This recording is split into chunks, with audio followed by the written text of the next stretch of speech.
The morning of her flight began like any other training day, but to 16-year-old Amelia Carter, it still felt like stepping into a dream she had been chasing since childhood.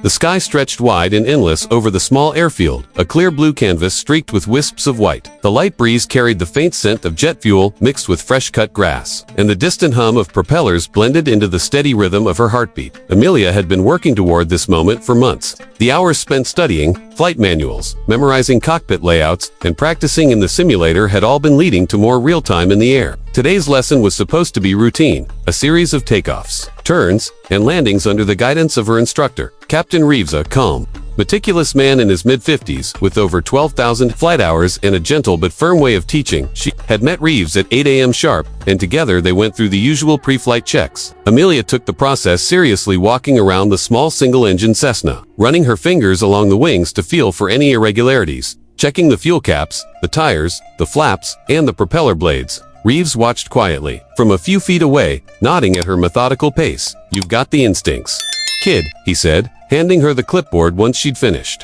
"Today, we'll let you take a little more control." His words lit a spark of pride inside her. She had dreamed of one day flying solo, but that was still weeks, maybe months away. For now, just being trusted with more responsibility was thrilling. They climbed into the cockpit, and Amelia slipped on her headset. The familiar scent of the leather seats and faint metallic temps of the control panel filled the space. Reeves walked her through the checklist again. Fuel mixture, throttle, avionics, flaps. She called each step aloud, flipping switches with careful precision. "Tower, this is Cessna 347 Alpha, ready for takeoff." Reeves spoke into his mic. "347 Alpha, cleared for departure runway 22, came the calm voice from the control tower. Amelia's hands rested lightly on the yoke as the plane rolled forward. The engine's hum deepened to a roar, and the vibration through her seat intensified. She pushed the throttle smoothly to full power, keeping the nose straight down the center line as the speed built. "Ease back," Reeves instructed, and she pulled the yoke gently toward her. The wheels left the runway, and the ground began to sink away beneath them. Amelia smiled. This was her favorite part, the feeling of leaving the earth behind. For the next 20 minutes, everything went as planned. She practiced gentle turns, keeping the horizon steady in the windshield. Reeves occasionally adjusted a dial or pointed out a landmark below, but mostly he let her handle the flight. They flew over golden wheat fields, winding rivers, and clusters of small houses that looked like tiny models from this height. Then, as they banked to the west toward the training loop, Amelia heard a strange, shallow cough, not from the engine, but from the seat beside her. She glanced over and saw Reeves shift uncomfortably, one hand gripping the side of his seat. "You okay, Captain?" she asked. He gave a tight smile. "Just a little lightheaded. Keep us level." She nodded, keeping her eyes on the instruments. But seconds later, she heard his breathing change rapid, shallow. She turned again. His face had gone pale, and his right hand trembled slightly as he reached for the headset. "Captain." No answer. In one horrifying moment, Reeves slumped sideways, his headset slipping halfway off. His right arm fell uselessly across the throttle controls. Amelia's heart kicked into overdrive. For a split second, her mind went blank. Her instructor, the one person guiding her in the air, was suddenly unresponsive. The world outside the cockpit didn't change. The sun still shone.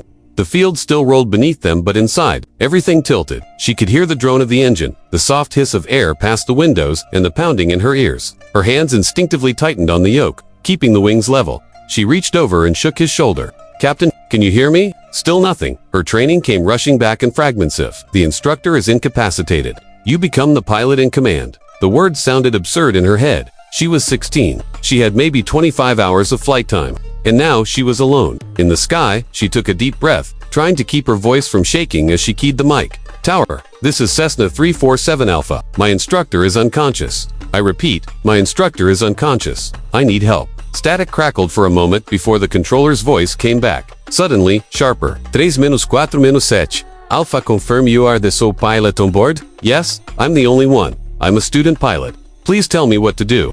Down below, the world continued to slide past as the plane held its altitude. The control tower began issuing calm, precise instructions, but Amelia's mind was racing ahead. Could I even land this thing on my own? What if I made a mistake? What if? She forced the thoughts away. She couldn't afford to think about failure, not yet. Far ahead, the runway lay like a thin strip of asphalt carved into the green. It had never looked so small. She was still miles out, and already her hands were damp against the yoke. Every sound, every movement of the aircraft felt amplified. Second in the air now felt like an hour. That was the moment Amelia understood. The rest of this flight was up to her. No one else could save them now. The voice in her headset was calm. measured almost a calm compared to the chaos pounding through her chest. Cessna 347 Alpha. Maintain current altitude. Keep wings level. We're going to talk you through this. Amelia's eyes darted. Between the horizon and the instrument panel, her hands gripped the yoke so tightly her knuckles had gone white. Reeves was still slumped beside her, unmoving except for the faint rise and fall of his chest. Relief flickered at the sight. He was breathing, but that didn't change the fact that she was now the only one flying this plane. Her headset crackled again. Amelia, we've got emergency services standing by on the ground. You're doing great. Just keep calm. Keep calm. Her heart was hammering so hard she could hear it over the engine. Sweat prickled her forehead. Her training had covered emergency engine failure, instrument loss, even radio outage, but never this sudden, terrifying silence from the instructor's seat. She swallowed hard and forced herself to breathe slowly. The air felt dry in her mouth. Tower, I've never landed by myself, she admitted, her voice trembling. I don't think I can. Yes, you can. The controller interrupted, firm but reassuring. You know the steps. We're going to guide you every inch of the way. Trust yourself. We'll get you down. She glanced outside. The sunlight reflected off the wings, blinding her for a second. Far below, the neat squares of farmland passed in slow motion. Her mind screamed to just turn back and put the plane on the ground immediately. But she knew rushing could be fatal. One step at a time. She adjusted her grip, steadying the nose of the plane. The altimeter showed they were holding steady at 3,500 feet. That was good. It meant she had time to prepare. Cessna 347 Alpha. Confirm fuel mixture is rich. Throttle at 65%, the controller said. She glanced at the levers. Fuel mixture rich. Throttle 65. She confirmed, her voice growing just slightly steadier. That's perfect. Now, I want you to make a gentle left turn toward heading 180. That'll line you up with the approach path. She eased the yoke left, feeling the slow roll of the plane. Her stomach flipped, part from nerves, part from the bank. The horizon tilted, then leveled again as she straightened out. Good job. That's exactly right, the controller said, in the seat beside her. Reeves groaned faintly. It startled her so much, she almost overcorrected the yoke. She looked at him quickly, but his eyes were still closed. She wanted to shake him awake, to demand he take over. But she couldn't. Her hands needed to stay on the controls. Minutes passed, though they felt like hours. Each small instruction from the tower became a lifeline. She followed them with robotic focus. Check airspeed, adjust trim, maintain heading. Amelia, in a couple of minutes we're going to start your descent. The voice in her headset said, remember, small, smooth adjustments. You're in control. She glanced down again at the runway, ahead still far away, but now directly in front of them. It looked impossibly thin from up here.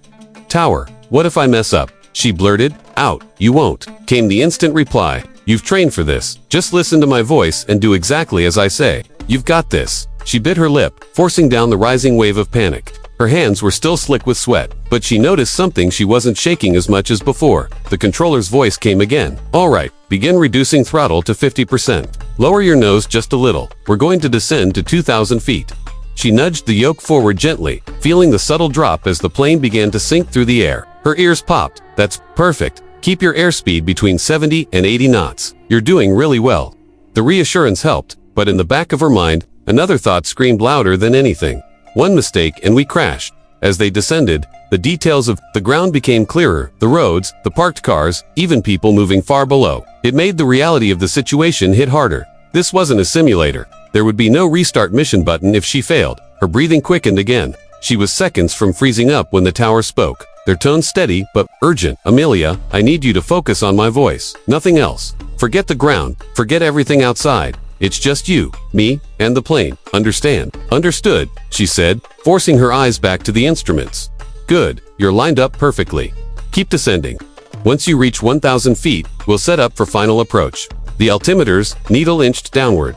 She found herself counting the feet in her head, 2,200, 2,100, 2,000, 1,900. Her legs felt stiff, like she'd been frozen in place for hours. The engine's constant drone was almost hypnotic, threatening to pull her into a daze. But she kept listening, kept responding to every instruction. Then, the controller's tone changed quieter, more serious. Amelia, in a moment, you're going to see the runway lights flash. That's your cue.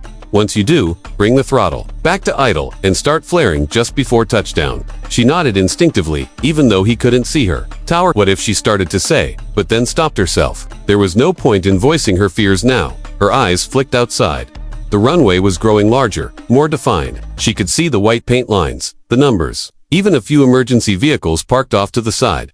Amelia, you're almost there, the controller said, deep breath. You've done the hard part. All that's left is the landing.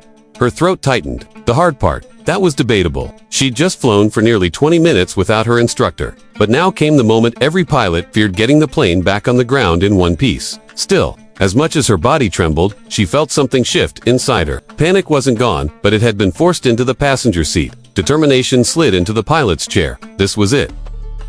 Asterisk, the runway stretched ahead like a narrow ribbon of gray, growing wider with every passing second. To Amelia, it looked both like salvation and a test she wasn't sure she could pass. Her headset crackled again. Asterisk, Cessna 347 Alpha. You're perfectly lined up. Begin your final descent. Throttle to idle. Now. Asterisk, she eased the throttle back. The engine's steady roar softened into a lower hum, and the nose dipped slightly. The sensation of gliding forward without as much power made her chest tighten. Gravity felt stronger. The ground closer. Asterisk, that's it. The controller's calm voice guided. Airspeed at 70 knots. Keep your wings level. You're doing great. Asterisk, doing great. Amelia wasn't so sure. Her palms were slick with sweat, and she could feel the tremor in her arms as she kept her grip on the yoke. Every small bump in the air made the plane wobble, each movement sending a jolt through her nerves. Asterisk, eyes on the numbers. The controller continued. You're aiming for the big white numbers at the start of the runway. Let them come to you. Don't dive at them. Asterisk, she could see them now. The bold 222 painted in thick white lines. Her breathing quickened, matching the speed at which the numbers grew larger in the windshield. Asterisk, beside her. Captain Reeves let out a faint groan. She glanced at him, briefly still unconscious, but alive. That glance nearly cost her. The nose drifted off alignment, and she had to correct it quickly, bringing the plane back toward the center line. Asterisk, good correction. The tower said. Now, flare just before touchdown. Smooth and steady. Asterisk, her mind replayed the training. At the right moment, pull back slightly on the yoke to raise the nose, allowing the main wheels to touch down first. Too early, and the plane could stall.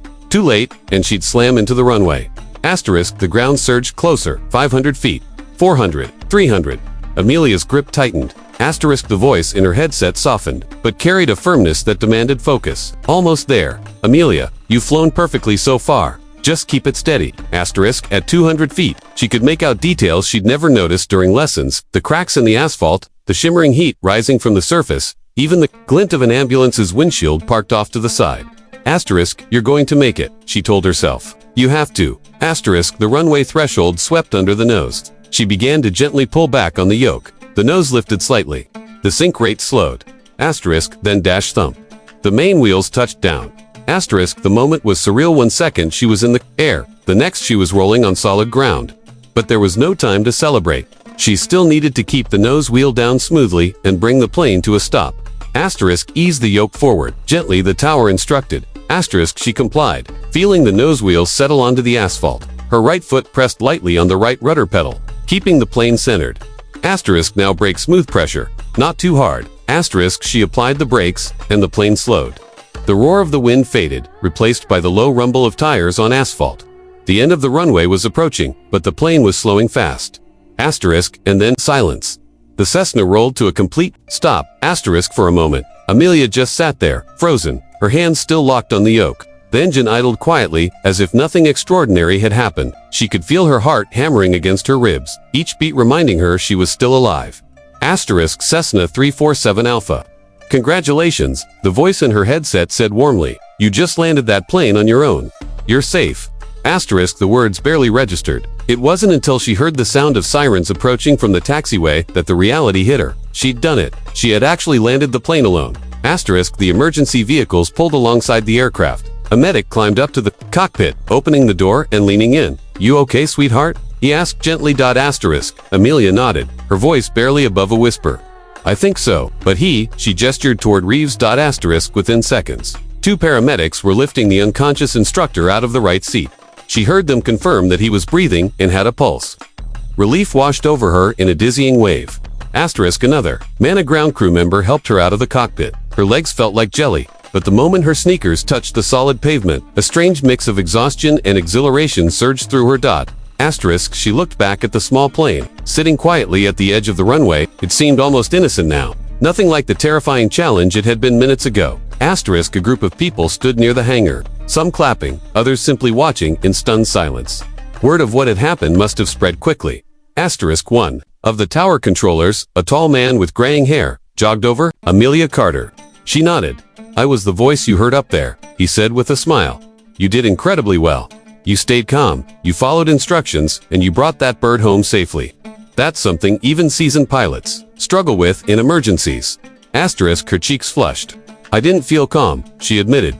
Asterisk, he chuckled. Doesn't matter how you felt. What matters is what you did. And you flew like a pro. Asterisk, Captain Reeves was now on a stretcher, conscious enough to give her a faint thumbs up as they loaded him into the ambulance. That small gesture nearly brought tears to her eyes. Asterisk, in the days that followed, Amelia's story would spread far beyond the small airfield. Local news crews interviewed her, headlines called her the teenage hero pilot, and even seasoned aviators praised her quick thinking under pressure. But for Amelia, the memory that stayed with her most vividly wasn't the applause or the praise, it was that quiet moment in the cockpit after the landing, when she realized she had done something she didn't think was possible. Asterisk, she had been terrified, she had been alone, but she had still landed the plane. Asterisk, and deep down she knew that no matter where life took her, she would always carry that day with her. The day she proved, even to herself, that she was far braver than she ever imagined. Asterisk,